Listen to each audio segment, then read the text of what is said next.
মরণে তুমি মোর পুজে জীবন মরণে তুমি মোর পুজে নবী নবী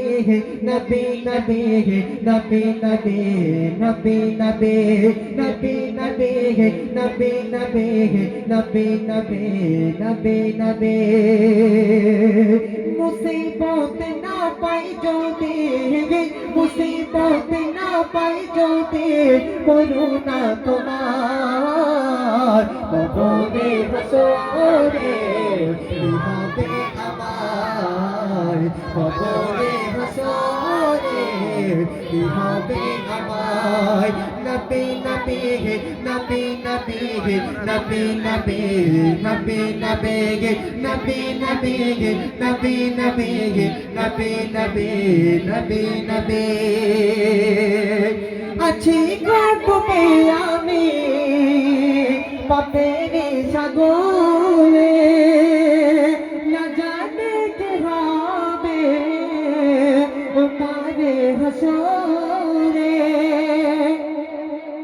আছি গর্বে আমি পাপের সাগরে না জানে কে হবে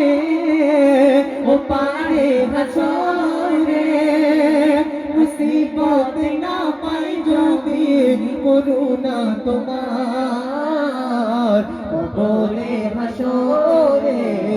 কি হবে আমার কবরে হাসরে কি হবে আমার নবী নবী নবী নবী নবী নবী নবী নবী নবী নবী নবী নবী নবী নবী নবী নবী শুনলেন একটি আমার মা বোনদের রিকোয়েস্ট একটি দুয়েট গজল আর একটি দুয়েট গজল অত্যন্ত পপুলার একটি কালাম আপনারা হয়তো এই গজলটি শুনেছেন অনেক শিল্পীর কণ্ঠে এই গজলটি শুনেছেন সেই গজলটি ইনশাআল্লাহ ছোট্ট করে দুয়েট কণ্ঠে গিয়ে আমার শেষ কালাম গিয়ে আমি অনুষ্ঠান শেষ করে দেবো।